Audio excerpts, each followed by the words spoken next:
ஓம் நமச்சிவாய போற்றி. வணக்கம். இந்த பதிவில் விருச்சிக ராசியை பற்றி பேச வந்துள்ளேன்.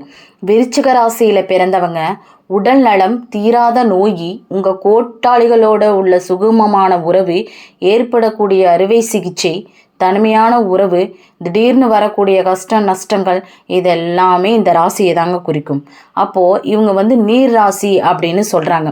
விருச்சிக ராசியில் பிறந்தவங்க அதிகமாக கோவப்படுவாங்க. அந்த கோபம் கூட ஒரு நியாயமான கோபமாக தாங்க இருக்கும். ஒரு அளவுக்கு பொறுமையாக இருக்கிற வரை இருப்பாங்க. ஆனால் கோபம்னு வந்துட்டா வீடு தாங்காது, காடு தாங்காது. அந்த மாதிரி கோபம் கொண்டவர்களாக தான் இவங்க இருப்பாங்க. இவங்க பொறுமையாக இருந்து கோவப்படுவாங்க. ஆனால் அவங்கள பார்த்தா அப்படி தெரியாதுங்க. அவங்க கூட இருக்கிறவங்களுக்கு மட்டும்தான் தெரியும் அவங்க எப்படிப்பட்ட கோபக்காரன் என்று.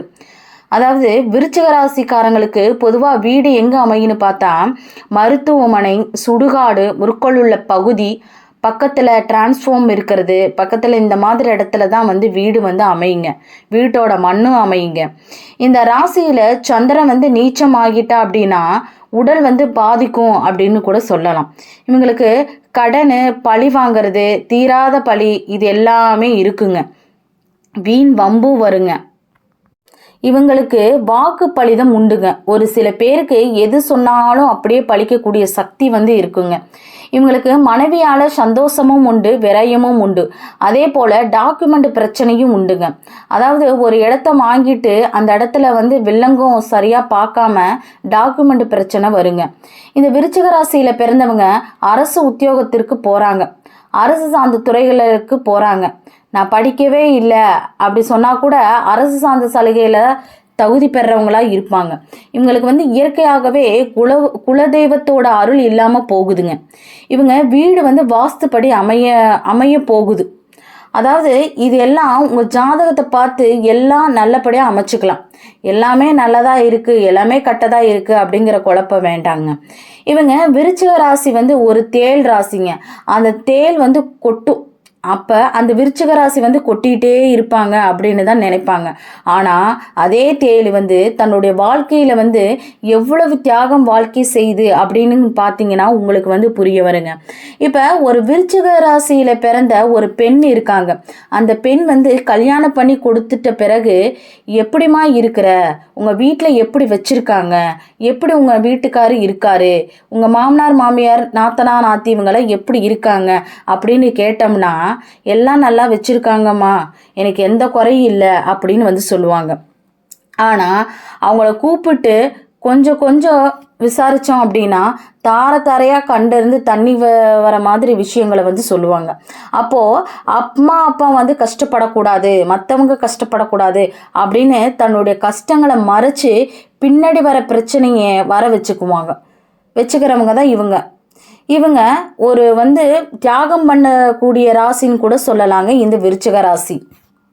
பொதுவாக இந்த விருச்சிக ராசியில் ஒரு ஆண் ராசி இருந்தாங்க அப்படின்னா அப்போ அவர் என்ன பண்ணுவாருன்னு பார்த்தீங்கன்னா, எப்போ ஏதாவது கடன் வாங்கினியா, இல்லைங்க வாங்கலைன்னு சொல்லுவார். திரும்ப விசாரித்தோம்னா அங்கே ஒரு 1000 ரூபா வாங்கினேன், சரி வேறு எங்கே வாங்கினீங்க, அங்கே ஒரு 10,000 ரூபா வாங்கினேன், இப்படி வாங்கிறத அப்புறம்தான் வெளியே வரும், ஒன்றா வெளியே வரும். அப்போ இவங்க கிட்ட விஷயத்தை பிடுங்க முடியாதுன்னு அர்த்தம், விஷயம் இருக்குன்னு அர்த்தம்.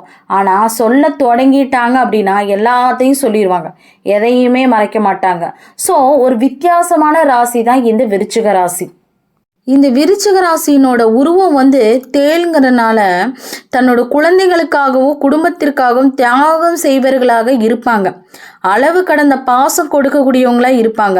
தனது நெருங்கிய அன்புக்குரியவர்கள் மற்றும் குழந்தைங்களுக்காகவும் குடும்பத்திற்காகவும் தன்னை அர்ப்பணித்து கொள்ளும் மனப்பான்பு அப்படின்னு கூட சொல்லலாங்க.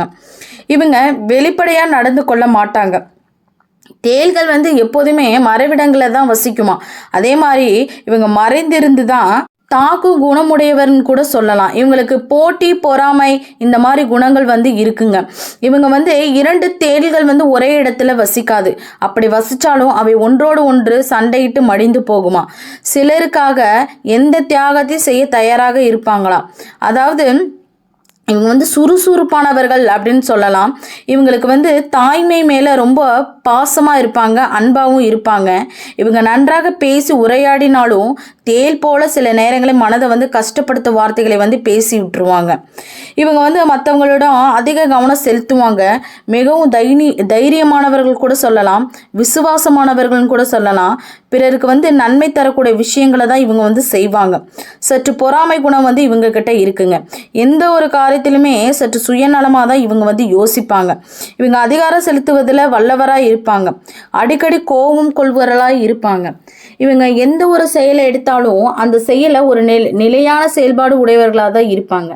எந்த ஒரு காரியத்தையும் திட்டமிட்டு செய்பவர்களாக இருப்பாங்க. நிதி விஷயங்களில் முதலீடு செய்வதில் நன்கு ஆராய்ந்து அந்த காரியங்களில் வந்து ஈடுபடுவாங்க. பல சந்தர்ப்பங்கள் வந்தால் கூட தனக்கு ஏற்ப சரியான சந்தர்ப்பம் நோக்கி தான் இவங்க வந்து காத்திருப்பாங்க. இவங்க நீர் தத்துவத்தை அடிப்படையை கொண்டமையினால அளவு கடந்த உணர்ச்சி வசப்படக்கூடியவங்களாக இருப்பாங்க. தன்னதோட பிள்ளைகளும் குடும்பத்தின் மீது அளவு கடந்த பாசமாக இருப்பாங்க. நீண்ட நேரம் ஒரு காரியத்தை வந்து யோசித்து அதன்படி தான் அவங்க நடப்பாங்க. பழசுதை நினச்சி அதிகமாக மன கசிஞ்சு போக மாட்டாங்க. கண்ணீர் விட்டு கொண்டுக்கிட்டே இருப்பாங்க. ஏன்னா இவங்க வந்து வீடு வந்து எப்படி அமையுன்னு பார்த்தீங்கன்னா, இவங்க வீடு அப்படின்னா ராசி வந்து வடக்கு திசையை குறிக்கிறதுனால இவங்களுக்கு வீடாகட்டும் இல்லை தொழிற்ஸ்தாபனமாகட்டும், இவங்களுக்கு வந்து வீடு வந்து வடக்கு திசையில் அமர்ந்தா அப்படின்னா இவங்களுக்கு வந்து மிக சிறப்பாக இருக்குங்க. இவங்க வந்து பிராமணர் அமைப்பை சேர்ந்தவங்களாக இருந்தால் மிகவும் சுத்தமானவர்கள் அப்படின்னு சொல்லலாம். இவங்களுக்கு வேதம், ஸ்லோகம், கடவுள் புராணம் தெரிந்தவர்கள், ஆச்சானவர்களாக இருப்பாங்க. தான் இருக்கக்கூடிய இடத்த வந்து எப்போதுமே சுத்தமாக இருக்கணும் அப்படின்னு நினைக்கிறவங்க தான் இந்த விருச்சிக ராசிக்காரங்க. இந்த விருச்சிக ராசியில் பிறந்தவங்க பித்தம் சம்மந்தமான நோய்கள் வருங்க. அதாவது உடம்பு வந்து எப்பயுமே ஹீட்டாக தான் இருக்கும். இவங்களுக்கு சூடு சம்மந்தமான இல்லைன்னா பித்தம் சம்மந்தமான நோய்கள் வரக்கூடியதுக்கு வாய்ப்பு இருக்குதுங்க. இவங்க கார்த்திகை மாதம் அப்படிங்கிறனால கார்த்திகையில் பிறந்தால் சூரியன் வந்து இந்த இடத்துல இருக்குமா. அதனால் தன்னுடைய தந்தைக்குரிய விஷயம், பூர்வத்திற்குரிய விஷயங்கள், இதெல்லாம் முன்னேற்றத்திற்குரிய விஷயங்கள் வந்து மிக சிறப்பாக இருக்குங்க. இவங்களுக்கு வந்து பல சக்கர வாகனத்தில் போகிறதுக்கு அதிக நாட்டம் இருக்கும். வெளியில் பயணிக்க அதிக விரும்புவாங்க. அடிக்கடி தன்னை வெளியிலேயே பயணிக்கணும் அப்படின்னு விரும்புகிறவங்க தாங்க இவங்க அதுலேயே ஆர்வமாக இருப்பாங்க. இவங்க விருச்சிக ராசி மர்ம உரிமை குறிக்கிறதுனால ஜனன உறுப்புகள், ஆசனவாயி, மலத்வாரம், ஆண் உறுப்பு மற்றும் பெண் உறுப்பு சம்பந்தமான உடல் உபாதைகள் அடிக்கடி ஏற்படக்கூடிய வாய்ப்பு இருக்குதுங்க. இந்த விருச்சிக ராசியில் பிறந்தவங்க மனசில் ஏதாவது ஒரு விஷயத்த நினச்சிட்டு குழம்பிக்கிட்டே தான் இருப்பாங்க. மனதில் இருப்பதை வந்து வெளிப்படையாக பேசவும் மாட்டாங்க. அடுத்தவங்களுக்கு உதவிங்கிறது வந்துட்டா முதல்ல நின்று உதவி செய்கிறது இவங்க ஒருத்தராக தாங்க இருப்பாங்க. இவங்க ஒருவருக்கு கெடுதல் செய்ய நினைக்கும் போது அவங்கள பழி வாங்குவதற்கு அஞ்ச கூட மாட்டாங்க. எப்போதுமே சுறுசுறுப்பாக இருப்பாங்க, ஊக்கம் கொண்டவர்களாக இருப்பாங்க. எடுத்த காரியத்தில் திறமை, வெற்றியும் தீவிரமாக நினைப்பாங்க. தைரியம் வந்து அதிகமாக இருக்கும். பயந்த நடங்கு சுவாபம் இருக்காது. எதையுமே நேருக்கு நேராக செயல்படணும் அப்படிங்கிற குணம் தான் இவங்கக்கிட்ட இருக்கும். இவங்க பொதுவாக பெரியவங்களோட வந்து பக்தி, விசுவாசத்துடன் தான் இருப்பாங்க. பரந்த நோக்கத்துடன் இருப்பாங்க. இவங்களுடைய வாழ்க்கைன்னு அப்படின்னு பார்த்தீங்கன்னா கொஞ்சம் சிரமங்களோ, சிக்கலான விஷயங்களோ, சண்டை சச்சரவு இதெல்லாம் அதிகமாக ஏற்படுங்க. ஆனால் தங்களோட திறமையினால சமாளித்து அதை வந்து வெற்றி காண்பீங்க. இவங்க உடல் வலிமை போதிய பலம் இருக்காது. பூமி யோகம் ஏற்படும். நல்ல அழகான மனைவி வாய்ப்பாங்க. ஏதேனும் ஒரு வழியில் 4 பேருக்கு அறிமுகமான நபராக தான் இவங்க இருப்பாங்க. சுய கௌரவம் மிக்கவர்கள் அப்படின்னு கூட சொல்லலாம். இவங்களுக்கு சலன புத்தி உடையவர்களாக இருப்பாங்க. அதிகள பேச்சு, உரத்த குரலும் தான் இவங்களுக்கு இருக்குங்க. இவங்களோட நண்பர்கள் மிக எளிதில் சேருவாங்க. எடுத்த காரியத்தில் பிடிவாதமாக செய்து முடிக்கும் ஆற்றல் பெற்றவர்கள் கூட சொல்லலாம். வாத திறமை இவங்க உள்ளவர்களாக இருப்பாங்க. எதிலுமே மனசுல தோன்றியதை வெளிப்படையாக பேசக்கூடியது தாங்க இவங்க பிறரை தாக்கி பேச ஆரம்பிச்சுட்டாங்க அப்படின்னா தேள் கொட்டுவது போல பேச்சு வந்து இருந்துகிட்டே தான் இருக்கும். இவங்க வாழ்க்கை துணையால வருமானம் இருக்குங்க. சகோதர பாசம் உடையவர்கள் அப்படின்னு கூட சொல்லலாம். சகோதரால இவங்களே முதன்மையானவராக இருக்கணும்னு ஆசைப்படுவாங்க. எதையுமே புரிந்து கொள்ளும் தன்மை உடையவர்கள். இவங்களுக்கு தொழில் கல்வியில ஆர்வம் வந்து அதிகமாக இருக்குங்க. இந்த விருச்சிக ராசியில் பிறந்தவங்க அப்போ நீங்கள் எந்த ஒரு கோயிலுக்கு போனாலும் நம்ம அங்கே அபிஷேகம் நடைபெற டைமுக்கு போகிறது ரொம்ப ரொம்ப சிறப்புங்க. ஸோ அபிஷேகத்துக்கு உண்டான பொருட்களை வாங்கி கொடுத்து அபிஷேகம் பண்ணலாம், அல்லது முழு அபிஷேகத்தையும் உங்களோட பொறுப்பில் செய்ய வைக்கலாம். இப்படி அபிஷேகம் அடிக்கடி செய்து வருவதும், அந்த கோயிலில் இருக்கிற குளம் அல்லது ஆறு அல்லது திருச்செந்தூர் கடல்னு போனோம்னா கடல் இப்படி அந்த நீர்நிலைகளை குளிக்கிறதும் ஒரு விதமான பரிகாரம் தான்.